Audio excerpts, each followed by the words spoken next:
This year, we've been given the opportunity to present about a topic that we're quite passionate about because it's a big part of our firm's practice. As mentioned, I'll be talking about the changes in the long-term business visa policy because the current changes has recently fundamentally changed how we approach a business plan. And as advisors, it's our responsibility to ensure that the applications that we're submitting is up to scratch and that it meets the necessary threshold. So my objective today is to provide some practical tips on how to approach reviewing and drafting business plans to cater for the recent changes. So I do hope that you find our presentation today helpful.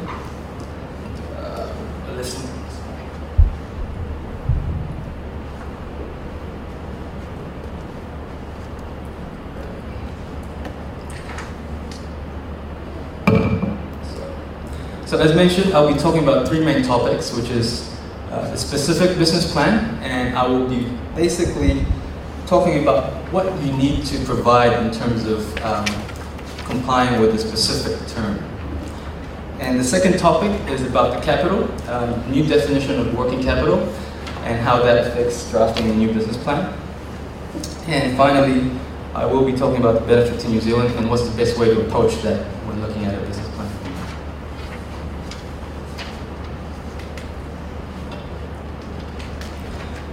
So I'm going to start with providing a specific business plan. The actual change that's been made is not that big, but it's the application, how the term specific is being applied when we're making an application is quite different in the last couple of years. And I think for those of you who know Philip, has been a big part of that change.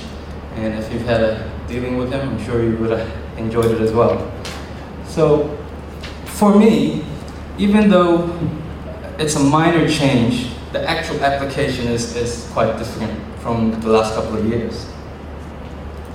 And to showcase the difference in how they used to approach business plan and how they approach it now, I will go through a simple case study to just explain to you what the differences are. So essentially, the basic scenario is, if you've got a client that's applying from offshore, and the proposed business plan is to set up a pizza business. He then gives you a simple guideline as to what he's wanting to do. So in this slide here, I've basically outlined the type of business. He hasn't specifically said whether he's going to buy or create a new pizza business. The location, he's just mentioned it's somewhere in Auckland. The investment fund, he's looking around $100,000 to $150,000. Settlement fund, $100,000, and the benefit he's thinking is the creation of employment. So when you're looking at a business plan, for me the starting point is always to ask, is he buying an existing business or is he creating a new business? And there's a fundamental to that, because if you're creating a new business, there's different considerations that you have to take into account when you're looking at the business plan. So when I say there's different considerations, I will go through each of the main factors that you need to take into account when you're looking at it. So the first thing is, if you're purchasing an existing business, the main thing is, one, there's more supporting documents that you need to provide now. Previously, you didn't have to provide a valuation, you didn't have to provide a financial statement, you didn't have to provide a GST return or employer monthly schedule. Basically, in the past, that wasn't required, but because of the recent changes, now you do have to provide that. And that's to ensure that the business that's being purchased is actually genuine. Because you can see a situation where applicants are just buying for the sole purpose of getting the visa, but not actually wanting to run that business. And the second factor that you need to consider is the benefit to New Zealand, because the threshold that you need to meet if you're purchasing an existing business as opposed to creating a new business is also quite different. There's different considerations. So in my example here, if I'm purchasing an existing pizza business, there's a number of benefits that usually applicants would want to claim. So mainly creating jobs, revitalizing an existing business, or you're enhancing the services or product that that existing business is trying to provide. But the usual benefit that most applicants are usually claiming is the benefit of creating a job, because one, it's hard to show that it's a new product you're bringing in.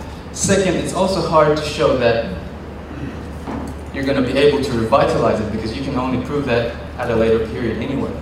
But it's more tangible for you to say, I'm going to be able to create jobs because of this new business that I'm going to buy. So what I'm going to do for present purposes, let's just say that the main benefit of our client is to create jobs, right? So the first thing is that creating a job means that you have to employ at least one more full-time in addition to the existing staff in that business. So if you're buying a pizza business with 3 existing staff, to meet the benefit test, you have to employ 4 people because you have to create one more, right? And full-time meaning at least 30 hours a week. But that's not always the case. It's not always so straightforward. You can see a situation where business is operated and owned by a couple, husband and wife, right? So they're a shareholder and they're also operating the business. They're not paying any salary because they're drawing dividends, so there's no one in the payroll. So in that situation, who are the existing, is there an existing staff? Would Immigration New Zealand count the owners as existing staff? Has any one of you guys run into that situation before? No?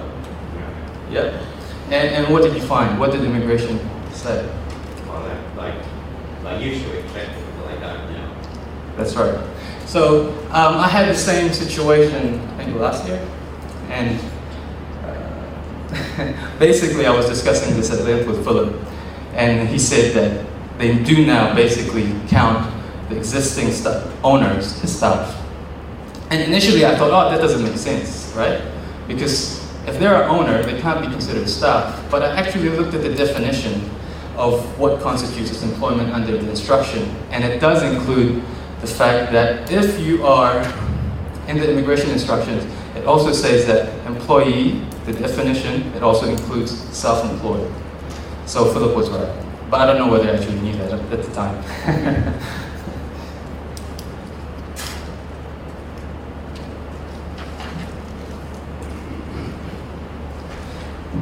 So when you're purchasing an existing business, it's not always easy to say, look who's the existing staff, how many staff that's required. But if you're setting up a new business, you've already met that threshold as soon as you open it, because previously there's no one there. So you really just have to employ one person and you've got that.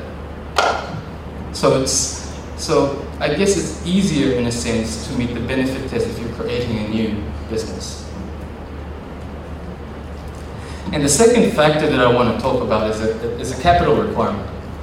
Because this is also different if you're purchasing an existing business or you're creating a new one. If you're purchasing an existing business, you have to distinguish between an asset acquisition and a share acquisition, because those are 2 different points, right? If you're making an asset acquisition, you need to ensure that you get a valuation, you ensure that what assets are you actually getting when you purchase that business. Are you getting chattels? Are there equipment? What assets are there? And if you are purchasing an existing business, are you intending to add an additional capital to ensure that you can revitalize the business or expand the performance of the business as well? So, in saying that, if you are purchasing an existing business, you need to make sure whether it's an asset acquisition as opposed to a share acquisition.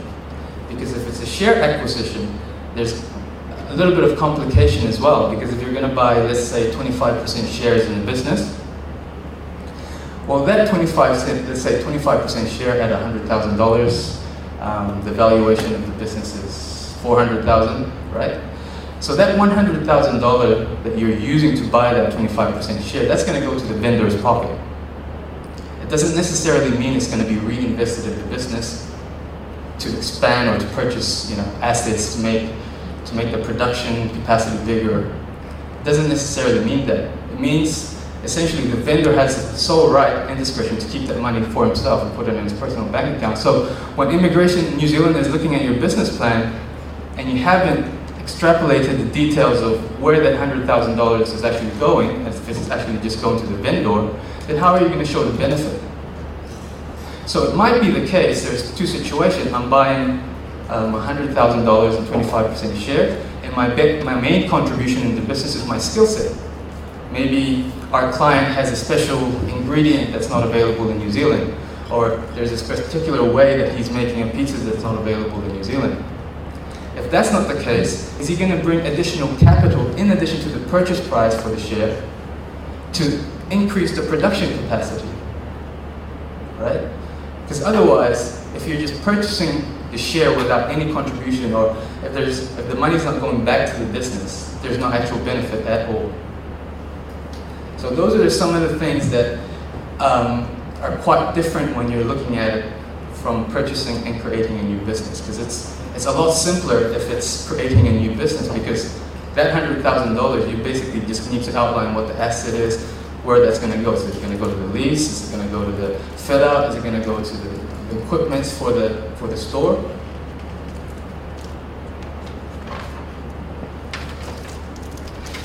And I guess the other consideration that we as advisors need to take into account is sometimes we do need to apply a bit of as a common sense or commercial sense. If the valuation of the business is at $80,000, and the purchaser is agreeable to paying $200,000, you need to ask yourself, why is he paying so much? Right? Because if he's paying an additional $120,000, why is he paying that? Is it because the business is doing so well that he can draw salary of $60,000 a year? So those are the questions that you need to ask your clients to ensure that when you do make that submission, you anticipate that Immigration New Zealand will raise that same particular point, and it saves you time and effort later on, going back and forth with the case officer saying, oh, can you explain to me why is he paying so much for this particular business? So I guess the point that I'm trying to make is you have to be prepared, and you have to gather as much information as you can when drafting a business plan now as opposed to before, which is the main difference in terms of the specific requirement. Now the other factor is the location. I've just basically included this because in the past you didn't really have to specify where that store is going to be. You can say Auckland or CBD or Botany somewhere, right? But now they're actually wanting you to specify the exact location. And the logic behind it is you specify the location because it's going to affect the assumptions that you make in your forecast. The cost of establishing a shop in Botany is different to the cost of a shop in Queen Street. Obviously the rent is going to be more expensive, and the expected sales is going to be a lot higher as well because there's more foot traffic on Queen Street as opposed to Botany. And that's relevant because when you're preparing your financial forecast, you have to justify those assumptions. You cannot just say, I've got this number because I think I'm going to achieve that without any justification at all. And the other issue that this raises is, okay, does that mean you have to have a retail? Do you have to have a retail premises, or can you operate from home? Does that mean you're no longer allowed to provide business plans whereby you say, I'm going to operate my business from home? And I think Business Migrations Branch's view is generally they prefer that you have your own shop or your own store, but it boils down to the nature of the business that you're doing. Because it could be the case you're an exporting business and you don't necessarily need to have a store in the first year. Might be the case in the first year, I'm gonna work from home, and if the sales grow big enough that I can afford to have my own retail store, then in the second year, that's my plan. So, in saying that, it's up to us to basically explain to Immigration New Zealand and justify why you're not having that store, because it's not really a requirement for you to have a store, but you do have to make a justification.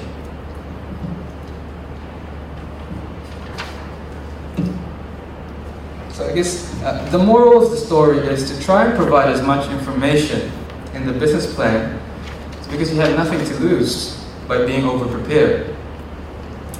At the same time, you need to make sure that the proposed business plan makes commercial sense. But this kind of puts us in a difficult position as advisors because on one hand, we can't give business advice. We can't say, oh, don't buy that business, it's not a good business. But at the same time, we have an obligation to ensure that we've got the information required that immigration wants. So you need to make sure that you don't overstep that role. That your role is to collect the information, not to give business advice.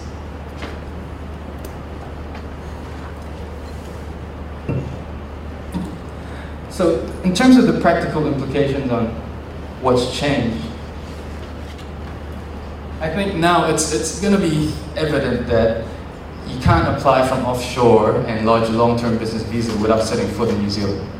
Because how can an applicant prepare a specific business plan without doing their due diligence in New Zealand, without doing their market research, visiting the site, looking at the actual business that they're wanting to buy? Because in the past, it's quite easy for applicants to lodge offshore. And also, the interim visa of 9 months, I think now it's going to the point that it's purely for setting up the business. Gone are the days where you say, oh, can I get the 9 months and I'll decide whether I'm going to set up a business in Auckland or Rotorua, right? Now it's basically, because you provided a specific business plan, 9 out of 10 or 8 out of 10, you're going to go ahead with that proposed business plan. If there's going to be a variation, it's going to be a slight variation, not a big variation. And that goes to my third point. Because you've got a prepared business plan, obviously, the variation is going to be very minimal. Now, I think the fourth point here is quite important because there's a lot of hurdles if an applicant is going to buy an existing business. Because there's a lot of time constraint. Most of the time, you sign a sale and purchase agreement, and the vendor is only going to agree to a 5 to 15 days working due diligence. And everyone here knows that getting an application through is not going to be within that 15-day working period, even if you try and fast track it. So there's a little bit of inconsistency because on one hand, Immigration New Zealand requires us to have a specific business, but sometimes it's not practically possible because of the time constraint. Unless the vendor is quite desperate.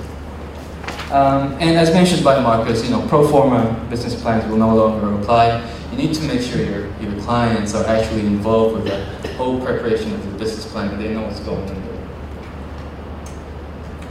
And as the consequence of being prepared is basically you're putting your client in the best position because they're going to be prepared when they apply for the residence visa, right? Because the more specific it is, the more realistic it is, the more feasible it is.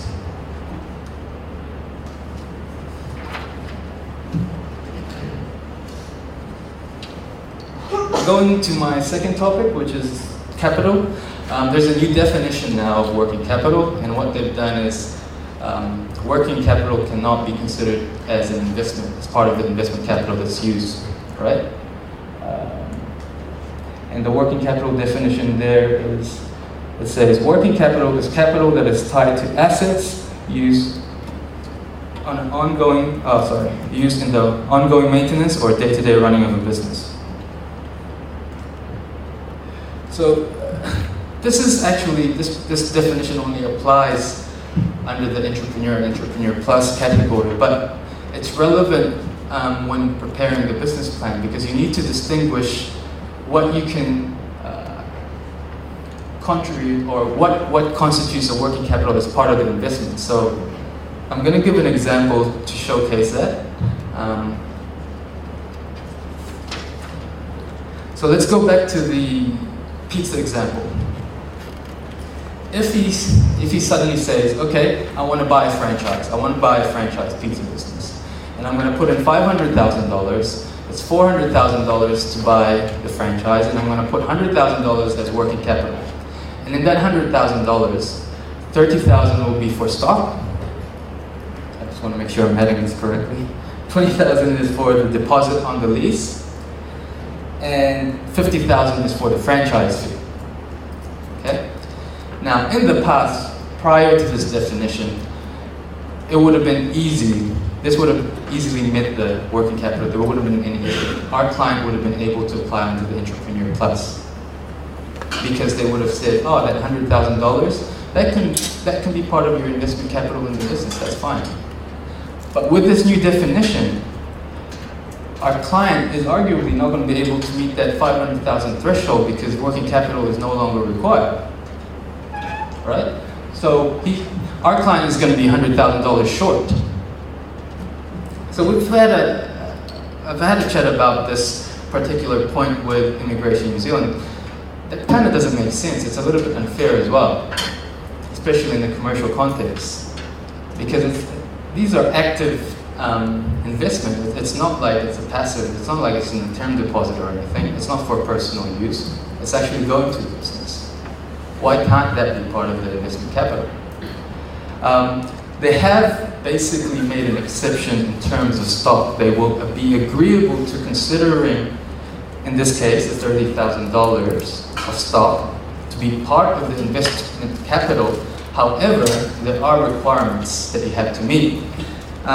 There are 3 elements that you need to meet.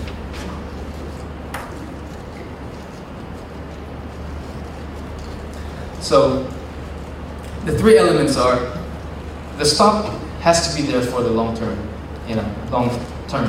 fashion, right? And the second element is that there's a requirement that you need to maintain that stock. And finally, that you need to repurchase or you need to maintain the lowest inventory level. If you can satisfy all those 3 requirements, then they will say, okay, we'll consider that stock as part of the investment capital. But what about the franchise fee? What about the lease? Why is that not included? Because technically, if we look at the franchise fee and the lease, it falls within the definition of working capital. It's tied to an asset because it's intellectual property. It's used on ongoing maintenance of the business, yes, or used to day-to-day running of the business, because without paying the franchise fee, you won't have access to the system, the franchise system. You can't use their brand. So it does fall within the definition of working capital, right? So why can't that be included? Does this mean that, are they going to do the stock test as well to be part of the investment capital, or are they going to apply the same test? I think this is some of the questions that hasn't been really been thought about when they drafted this particular definition, because probably it doesn't fit in. And I don't know what your view is on that. Katie, if you've got any thoughts. Yeah. Oh, you've been pointing. I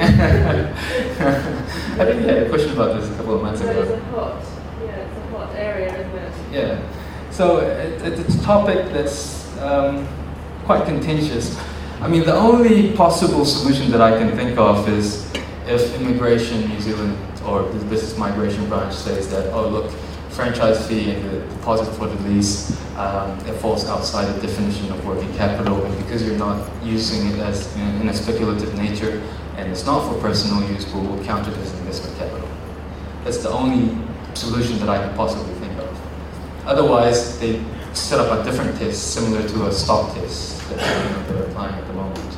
And Robbie, on that, I suppose what's in the discussions that have been going on around this, I mean, your model is actually quite investment heavy in the sense that immigration wants it, but you've got lots of other cases where actually the working capital element will be a lot higher. Yeah. And that's where I think there is.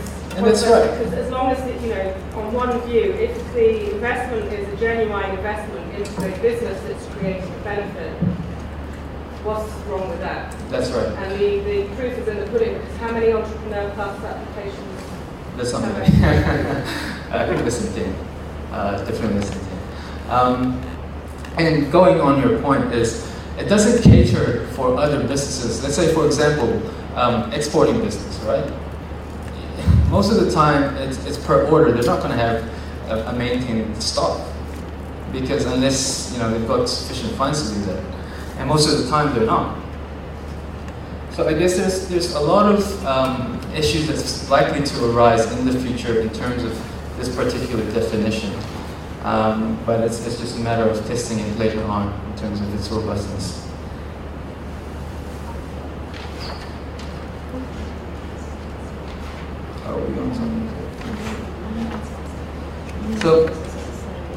So finally, on this topic, I just want to ensure and emphasize the fact that when you're looking in the business plan, you need to make sure that the capital amount in the business plan, you need to distinguish or outline what is the working capital and which part of that money is investment capital, so that when you're submitting the application, it's clear cut from the outset, so you don't have that confusion later on, and you're going to have to argue with the case officer and say, oh, actually that should be considered working capital, or that shouldn't be considered as working capital, because it makes it easier for you in the long run. So maybe in the covering page of your executive summary, you outline that $100,000, only $20,000 is going to be used as working capital, the rest is going to be used for the assets of establishing that business.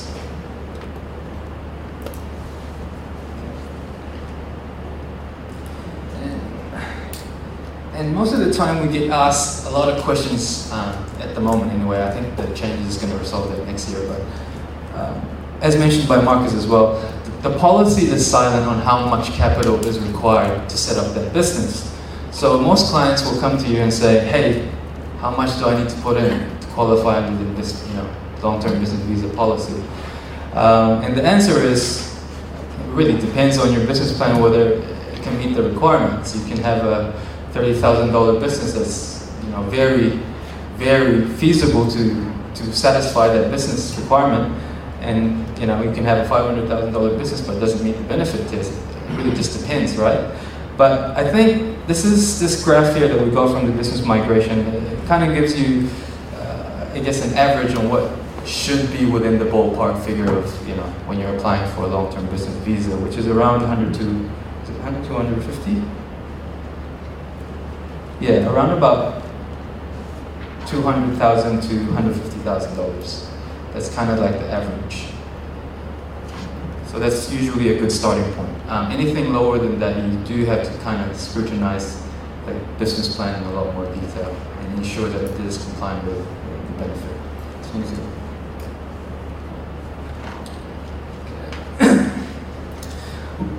In terms of the last part, is the benefit to New Zealand.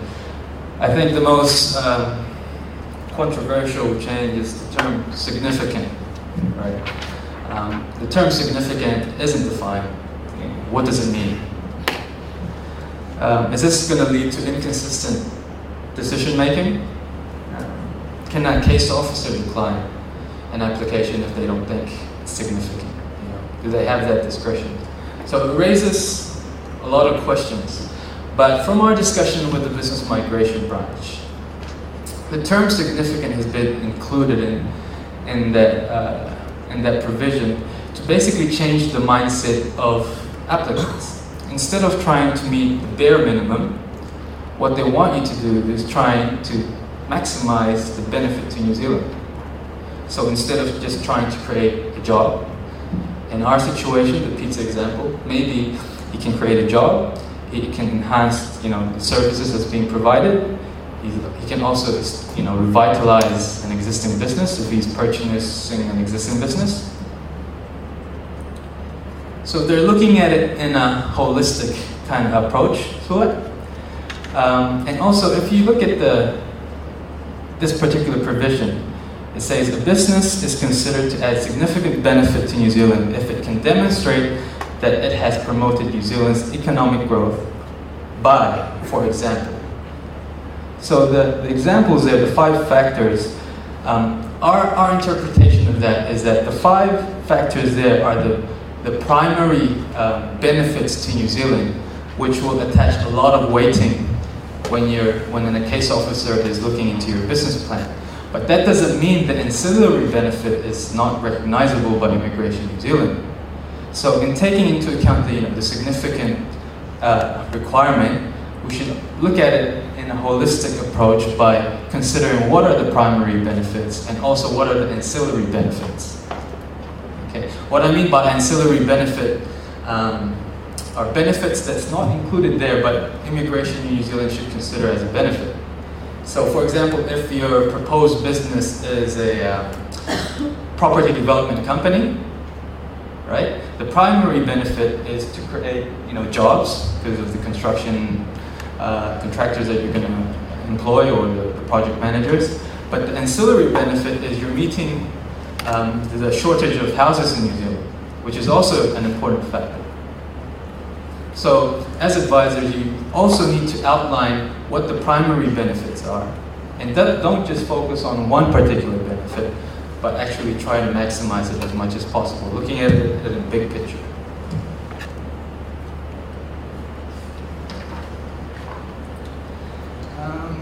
In terms of new and existing, I don't think I need to talk about that into too much detail. That's self-evident. In terms of employment, before it was part-time. Now it's one full-time, and full-time means at least 30 hours a week. And finally, I think the biggest change is the revitalization. They've expanded on the term. They now require significantly increased financial performance.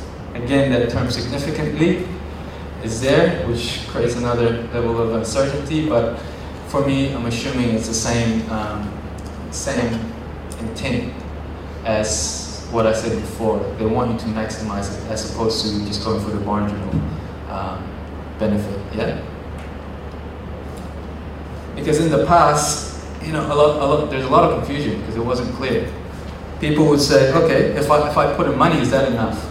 If I inject capital in the business, does that constitute revitalization? If I employ staff that helps improve or manages the business, is that enough? Is that revitalized? There was no link between the actual how the applicant planning to revitalize and the actual performance of the business. But now it's kind of clear cut. You actually have to show that there's improvement on the performance of the business. But then there's another question: does it have to be extremely profitable? Right? So let's say for a business, if it's making a loss of $100,000 and they've reduced that loss to $20,000 a year after 2 years, is that significant enough? So it does also raise a number of issues that I'm sure it's going to be tested later on, later down the track, but I think the changes, hopefully next year, will clarify some of those concerns. So just to summarize, I think I'm on time. Cool. So just to summarize, from my presentation today, if you guys didn't really pay attention, I just want you to remember 3 main things. Significant means that you want to aim high instead of trying to basically meet the marginal requirements. And, sorry, the last part. And in terms of being specific, I've included the term there, specificality, which basically means try and gather as much information as you want, determine whether it's an existing business that they're wanting to purchase or whether it's a new business that they're wanting to do, because as I mentioned, the considerations that you have to take into account is different for each, and also the supporting documents that you will require. And the term additionality, as I mentioned before, you separate out what the primary benefits are and what the ancillary benefits are. And capital, make sure you've got enough, because you need to make sure that the working capital is different to listed capital. And I think that concludes my presentation, and Marcus and I will be happy to take any questions.